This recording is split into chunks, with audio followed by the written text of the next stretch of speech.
Sir, आज के दौर में आप राम राज और हिंदू राष्ट्र को किस तरह से मतलब देख रहे हैं? आपका सवाल है हिंदू राष्ट्र और राम राज्य, ठीक? जी जी।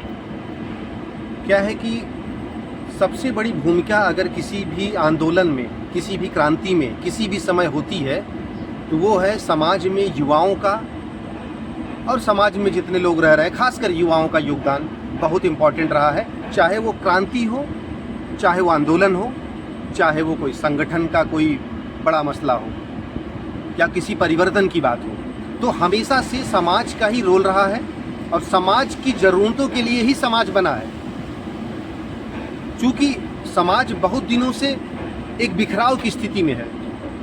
जैसे मुग़ल काल का दौर था, फिर अंग्रेज़ों का दौर आया, फिर इसके बाद जो है अभी ये हमारे चंद नेताओं का दौर चल रहा है। तो मैं मोदी की से लेके पिछले 70 साल के कांग्रेस के सब की बात कर रहा हूँ। तो हिंदू राष्ट्र की कल्पना में समाज की जो भूमिका है वो बहुत ही नगण्य है आज की डेट में। हर आदमी ना तो कोई परिवर्तन चाहता है, अगर वो परिवर्तन चाहता है तो सिर्फ स्वयं का परिवर्तन चाहता है। सामाजिक जो जिम्मेदारी है, सामाजिक जो क्रांति है, सामाजिक जो चेतना है, कहीं न कहीं वो अब विलुप्त है। एक भौकाल सा है बस, एक माहौल सा है बस कि राम राज्य होगा, हिंदू राष्ट्र बनेगा। जब तक हिंदू या हिंदुस्तान में रहने वाले लोग इस बात को समझेंगे नहीं, तब तक तो ये बात होने वाले नहीं है। तो इसलिए क्या कहने का मतलब है हमारे कि राम राज्य और हिंदू राष्ट्र ये सिर्फ एक शब्द बन के रह गए। मुझे नहीं लगता कि इसमें कोई भी काम हो रहा है आज की डेट में। सिर्फ मंदिरों के निर्माण और विकास कर लेने से या राम राम चिल्ला देने से होने वाला कुछ नहीं है। आज आप देखिए समाज में किसी भी प्रकार के जो भी घटनाक्रम हो रहे हैं उसमें समाज कहाँ खड़ा है? युवा रील में डूबा है। जो बुजुर्ग हैं वो बस कमाई और पड़ोसी में लगे हैं। तो कहने का मतलब ये है कि जब तक कि किसी भी एक प्रॉब्लम समाज में, जैसे कहीं बलात्कार हो गया, कहीं लूटपाट हो गई, कहीं आतंकवाद जैसी घटनाएं, लव जिहाद जैसी, जमीन जिहाद जैसी घटनाएं होंगी, समाज का एक स्वर जब बुलंद नहीं होगा किसी भी मुद्दे पे, तब तक आप किसी भी अच्छे स्वस्थ समाज का निर्माण नहीं कर पाएंगे। ये बहुत मायने रखती है ये बात। तो इसलिए मैं कहना चाहूँगा, हिंदू राष्ट्र से पहले, राम राज्य की दुकान खोलने से पहले, सबसे पहले भारत में रह रहे जितने भी लोग हैं, इनका भारत की समस्याओं के प्रति इनका जुड़ाव होना चाहिए। भारत की समस्याओं के प्रति इनका ध्यान होना चाहिए। भारत में क्या क्या समस्याएं हैं। यहाँ की सबसे बड़ी एक समस्या जो है वो है जिहाद। समझ रहे हैं? जिसमें जिहाद तो है समस्या। अब जिहाद क्या है? जिहाद है इस देश को गजवाए हिंद की ओर ले जाना।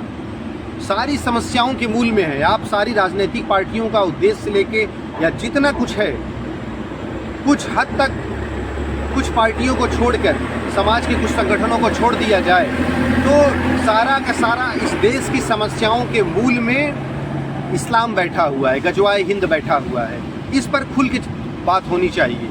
और जहाँ ये बात होती है तो मुसलमान वर्ग नाराज हो जाता है। सर तन से जुदा के नारे, ये आई लव मोहम्मद न, और ये तमाम जो है लव जिहाद के केसेज, ये जनसंख्या बढ़ाओ, आबादी बढ़ाओ, ये बांग्लादेश हम देखा, हमने पाकिस्तान देखा, तो सबके मूल में गजवाए हिंद है। सबके मूल में गजवाए हिंद है। और जब तक ये गजवाए हिंद रहेगा तब तक इस देश में शांति कायम नहीं हो सकती। लेकिन इसके बीच आपने राम राज्य और हिंदू राष्ट्र की बात की, तो यहीं पे हिंदुओं को एक होना पड़ेगा। आप अभी देखिए कि यादव यूपी में अखिलेश के दीवाने, बिहार में लालू के दीवाने, तेजस्वी के दीवाने, कुछ बौद्धिक यादवों को अगर छोड़ दिया जाए तो खाली जात पात पे टिक गया है यूपी बिहार के चुनाव। खासकर 2 स्टेट में ये जातिवाद की समस्या ज़्यादा है, बाकी स्टेट में थोड़ी कम है, लेकिन यहाँ बहुत ज़्यादा है। ये समस्या कम होनी चाहिए। और हिंदुओं को बार बार बड़े बड़े मंचों से चिल्ला के कहा जा रहा है कि जात पात से दूरी बनाओ और एकता में विश्वास करो। शादी अपनी जाति पाति में करो, रिश्ते अपनी जाति पाति में ढूंढो, जो भी करना है करो। लेकिन जब इस देश की बारी आए, इस समाज की बारी आए, तो आपको हिंदू बन के रहना होगा। जैसे इस्लाम वाले, जैसे मुसलमान एक हो जाता है बीजेपी के खिलाफ, आरएसएस के खिलाफ, हिंदुत्व के खिलाफ, सनातन के खिलाफ मुसलमान इकट्ठा हो जाता है, तो आपको भी इकट्ठा होना पड़ेगा। ये इतनी छोटी सी बात आपकी समझ में नहीं आ रही है, तो आपसे बड़ा या हिंदुत्व वाले लोगों से बड़ा कोई बेवकूफ़ है नहीं। तुम जात पात पे लड़ते रहो और वो तुम्हें एक दिन काट खाएंगे। जैसे उन्होंने बांग्लादेश में मारा, पाकिस्तान में मारा, जम्मू कश्मीर में मारा, बंगाल में मार रहे हैं। बचना है भाई तो इकट्ठा हो जाओ, कट्टर बनो, फाड़ के रख दो भाई, सब्र का बात तोड़ दो। कृष्ण के भी सब्र का बात 100 गाली पे टूट गया है। हमारे देश के नेताओं का, हमारे देश का बुद्धिजीवियों का, बड़े बड़े पॉलिटिशियन का, इनका एजेंडा, इनकी दुकानदारी, इनका बात टूट ही नहीं रहा है। इनके घर में पैसा आता रहे, इनके घर में जो है माल बनता रहे, इनके घर में दुकानदारी चलती रहे, इनकी राजनीति चलती रहे। देश का क्या होगा भाई? ममता बनर्जी आज है, कल नहीं रहेगी। बंगाल रहेगा, बंगाल के लोग रहेंगे, बंगाल की संस्कृति रहेगी, वो माँ दुर्गा रहेगी। लेकिन कब तक? इसलिए देश, धर्म और संस्कृति ये किसी भी राजनीतिक व्यक्ति से और राजनीतिक पार्टियों से कहीं ऊपर की चीज़ है। इस देश के नेताओं को समझ लेना चाहिए। कहीं कोई हिंदू, कहीं कोई सनातनी नाथूराम न बन जाए, इस बात से संबंध रखना, इस बात से डरना तुम कि कोई नाथूराम बनने पे मजबूर मत करो। इसलिए हिंदुत्व को सलाम करो, सनातन को सलाम करो, जो इस देश की जड़ों में है। इस्लाम को सलाम करते हो करो, हमको कोई प्रॉब्लम नहीं है, लेकिन सनातन को स्वीकार करना पड़ेगा। ये नहीं कि हिंदू हर जगह मार खाता रहेगा, हिंदू हर जगह बेइज्जत होता रहेगा।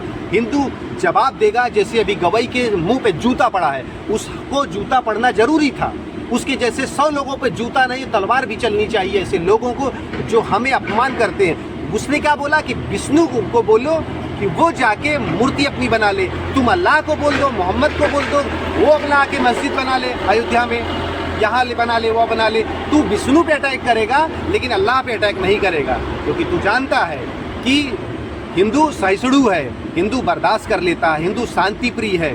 दूसरे लोग ऐसे नहीं है। हिंदुओं को गाली दे दो कोई बात नहीं, लेकिन हर चीज़ की एक सीमा होती है। ये हमें कृष्ण ने बताया, ये हमें राम ने बताया, हर चीज़ की एक सीमा है। और जिस दिन हिंदुओं का इस सब्र का बाँट टूटेगा, उसी दिन ये देश हिंदू राष्ट्र बन जाएगा। हिंदू राष्ट्र बनने में और कोई दिक्कत नहीं है, राम राज्य आने में, सनातन के उदय होने में कोई दिक्कत नहीं है। बस हिंदुओं का सब्र जिस दिन टूटा अपने सनातन के लिए, अपनी संस्कृति के लिए, अपने धर्म के लिए, उसी दिन ये देश हिंदू राष्ट्र होगा, जो सवाल आपने किया था। बहुत बहुत धन्यवाद आपका।